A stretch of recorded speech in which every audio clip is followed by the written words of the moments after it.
End quote. It started with just a single lithium battery cell being dropped. A slip-up so minor, so routine on a busy production line, that in the moment, no one even batted an eyelid. But in just 42 seconds, that tiny mistake turned Building 3 of the Aricell factory, a state-of-the-art facility meant to power the future, into a hell on earth. When the smoke finally cleared, 23 lives were gone, leaving a permanent scar on the industrial city of Hwaseong, South Korea. How does a modern facility, supposedly operating under strict safety regulations, turn into a death trap in a matter of seconds? The answer is buried deep in technical blueprints and the fatal decisions of human error. And to find it, we must wind back the clock to before that first siren wailed. To understand the mechanics of this disaster, you first have to understand the engine room that is Hwaseong. Located just 45 kilometers southwest of Seoul, this ISN and Appos, T just a suburb, it is the industrial aorta of South Korea. If you were to draw a parallel, think of the vast industrial estates of Western Sydney or Dandenong in Melbourne, but amplified on a scale that is hard to comprehend. It is a city of concrete, steel, and semiconductor chips. Hwaseong is where the future is built. It is home to the global giants of technology, the birthplace of the latest smartphones, the newest electric vehicles, and crucially, the high-performance batteries that power them. It is a place of immense wealth generation, a shining beacon of the miracle on the Han River. But beneath the gleaming facade of high-tech manufacturing lies a different reality. A reality built on the backs of a transient workforce. On the morning of Monday, June 24, 2024, the sky over the Jonggok Industrial Complex was a bruised grey, threatening the start of the monsoon season. At Lot 3, the Aricell plant was humming with activity. Aricell was not a backyard operation. It wasn't an Appos, a dodgy workshop hidden in an alleyway. It was a specialist manufacturer of lithium thionyl chloride batteries, primary batteries used for military applications, smart grids, and industrial metering. These are high-energy, volatile components. The facility was listed, regulated, and inspected. It was meant to be safe. Let's go inside Building 3. Level 2. This is where the final packaging took place. It's a space of about 230 square meters, roughly the size of a standard suburban tennis court. Inside, about 50 workers were starting their shift. We need to talk about these workers. In Australia, we rely heavily on backpackers and visa holders to pick our fruit or work in our abattoirs. In Korea, they rely on migrant labor to keep the factories running. Most of the people on Level 2 were not locals.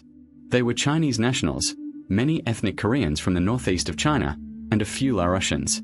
They were, Illinois Yongjik, day laborers. Picture a woman we'll call Mai, a pseudonym. She is in her 30s.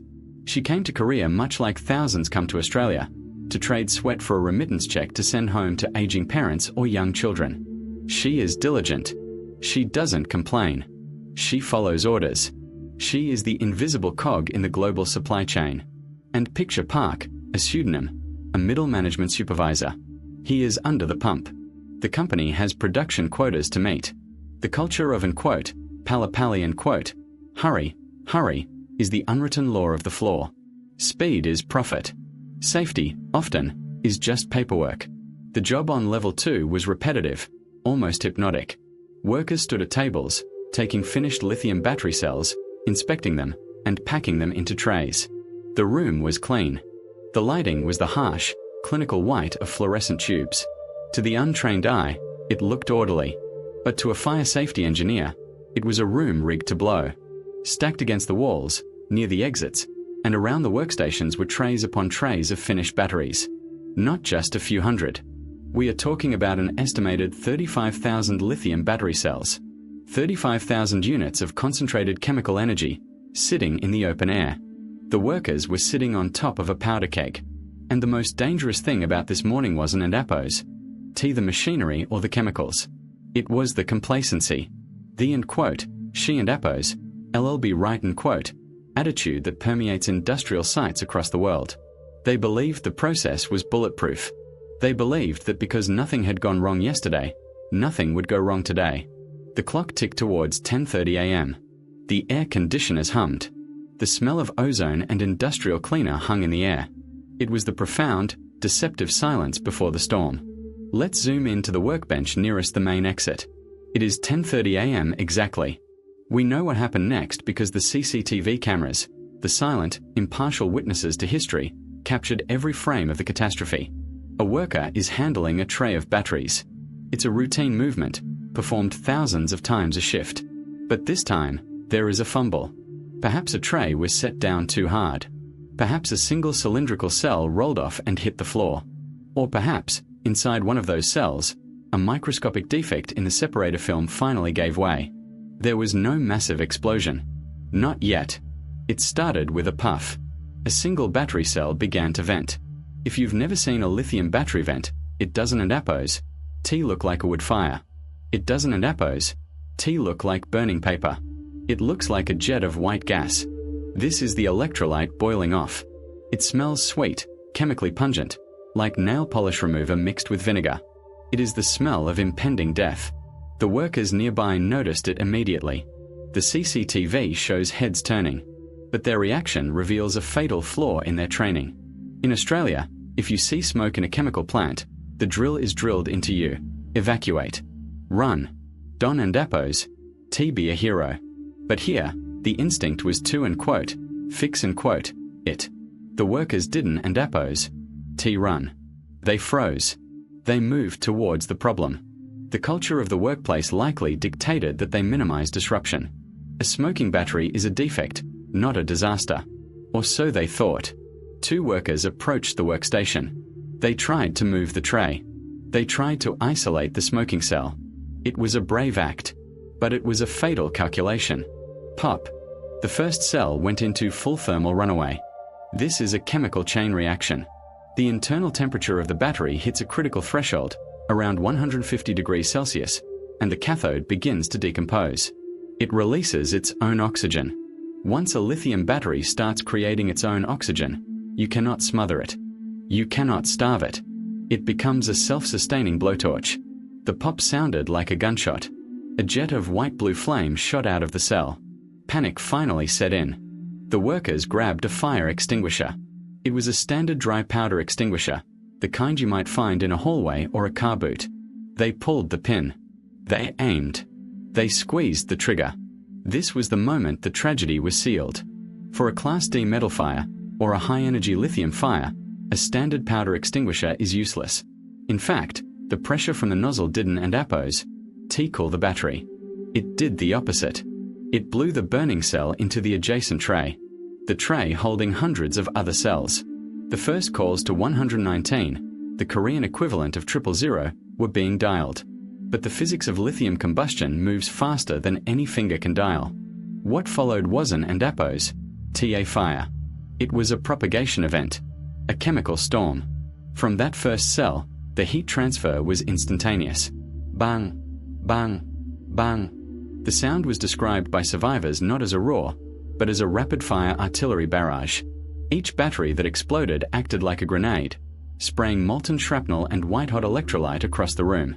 Within 15 seconds of the first puff of smoke, the entire stack of 35,000 batteries began to detonate. The temperature in that room didn't and appos. T just rise. It spiked. We are talking about temperatures exceeding 1,000 degrees Celsius within moments. This is heat intense enough to warp structural steel, to melt aluminium instantly, and to vaporize human skin. But the heat wasn't and appos. T the primary killer. The killer was the in quote, white death dot and quote. Lithium fires produce a specific type of smoke. It ISN and appos. T the gray, choking soot of a house fire that rises to the ceiling, giving you a crawl space of clean air near the floor. This is a heavy, white vapor. It contains a cocktail of heavy metals, carbon monoxide, and most terrifyingly, hydrogen fluoride. Hydrogen fluoride is a contact poison. When it hits the moisture in your eyes, your throat, and your lungs, it turns into hydrochloric acid. It burns you from the inside out. The CCTV footage shows the horror of the ventilation physics. The white smoke didn't and appos. T rise. It rolled. It cascaded across the floor like a tsunami of dry ice, but infinitely more deadly. It filled the volume of the room from the bottom up and the top down simultaneously. 0:15 seconds. The explosions are continuous. The workstation is invisible. 0:30 seconds. The smoke has cut off the visual of the far wall. 0:42 seconds. Total and quote. Whiteout dot and quote. 42 seconds. That is all it took for a room of 50 people to lose all visibility. Imagine being in that room. You are blinded by white fog. The sound is deafening, like being inside a popcorn machine made of metal. Every breath you take sears your lungs. You are disoriented. And this is where the architecture of the building betrayed them. The investigations would later reveal a heartbreaking detail. The majority of the deceased were found in a specific corner of the room. They were found near a door. But it wasn't an Apo's, the exit. It was a dead end. Or perhaps, a door that was locked or blocked by materials. The main staircase, the route to life, was near the point of ignition. The fire stood between the workers and the exit. They were herded by the flames into the back of the room. The layout of the factory floor had created a bottleneck. The aisles, narrow to maximize storage space for the battery trays, became obstacle courses in the dark. The end quote, fireys end quote, the emergency services, arrived within minutes. The response was massive. Over 150 personnel and 50 vehicles mobilized. But when they arrived, they faced a nightmare scenario for any responder. You cannot put water on a lithium fire in the early stages without risking a hydrogen explosion. They had to stand back and contain the perimeter, watching the building glow from the inside, listening to the secondary explosions, knowing that people were trapped inside. 4 hours, the building was a blast furnace. The structural integrity began to fail. Parts of the second floor collapsed.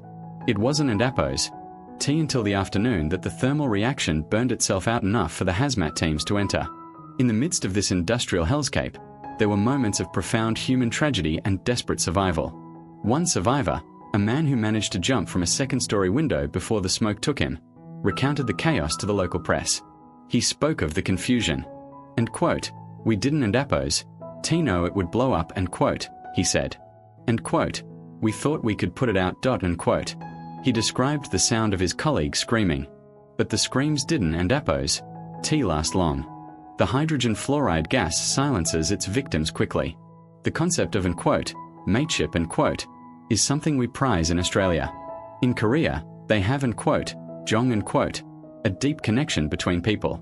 This bond was evident even in death. When the recovery teams finally breached the second floor, navigating the twisted metal and the toxic sludge, they didn't and Apo's find the bodies scattered randomly. They found them together. In that final corner, away from the flames, the workers had huddled together. They died in each other and Apo's arms. It appears that as the white smoke closed in, knowing there was no way out, they chose to face the end together, perhaps comforting one another in those final, terrifying seconds. The recovery process was gruesome. The intensity of the magnesium and lithium heat meant that identification was impossible by sight. DNA testing was required for every single victim. But the most haunting detail wasn't and Apo's the visual. It was the sound. As the firefighters walked through the silent, blackened ruins of Level 2, they heard sounds coming from the debris. It was the sound of mobile phones ringing. Dozens of them.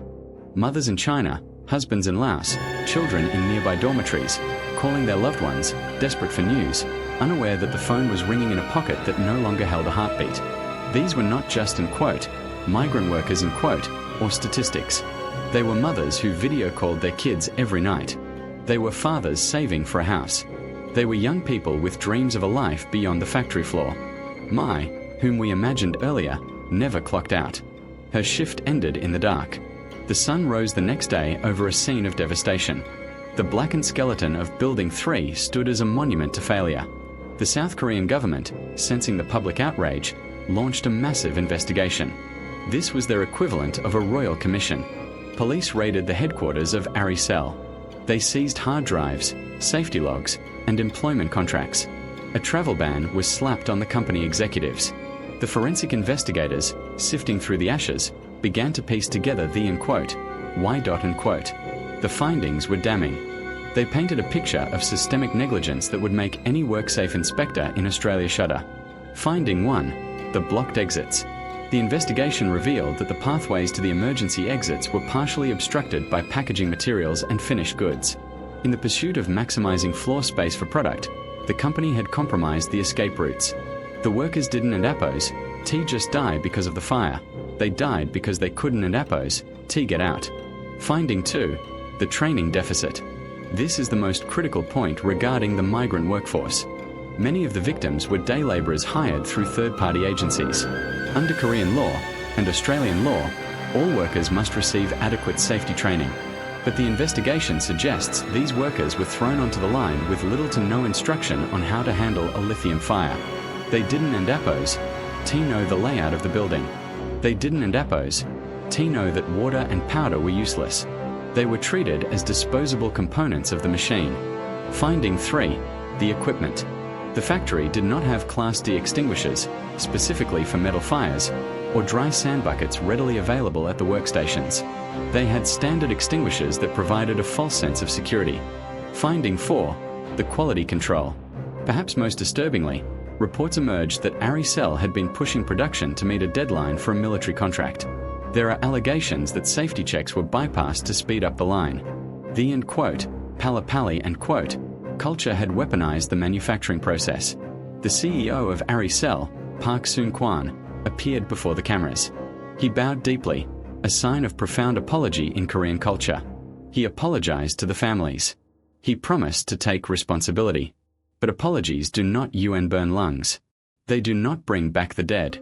The police and prosecutors are now building a case for, occupational negligence causing death, the Korean parallel to our, industrial manslaughter, laws. If convicted, the executives face significant prison time. But legal justice is a slow machine, often slower than the 42 seconds it took to destroy 23 lives. The Aricell tragedy is not just a Korean story. It is a global warning. We are living in the age of the battery. From the phone in your pocket to the car in your driveway, to the grid that powers your home, we are surrounding ourselves with high-energy lithium cells. We demand green energy. We demand longer battery life. We demand cheaper tech. But the price of that demand is often paid by the invisible workforce in factories like Aricell. In Australia, as we rush to build our own battery manufacturing capabilities and store renewable energy, we must look at Hwaseong and shudder. This disaster exposes the terrifying reality of thermal runaway. It shows us that our current fire safety codes, designed for wood and paper fires, are woefully outdated for the chemical risks of the 21st century. Safety regulations, building codes, proper training for casual labor, these are often dismissed as red tape or bureaucratic burdens. But as the smoke clears over Hwaseong, we are reminded of a brutal truth. Safety regulations are written in blood. The legacy of the 23 souls lost at Aricell must be a change in how we value human life over production quotas. The white death that claimed them was fast, brutal, and entirely preventable. Tonight, as you plug in your phone to charge, take a moment to think of them. Think of the 42 seconds that separated a mundane Monday morning from a tragedy that will haunt a city forever.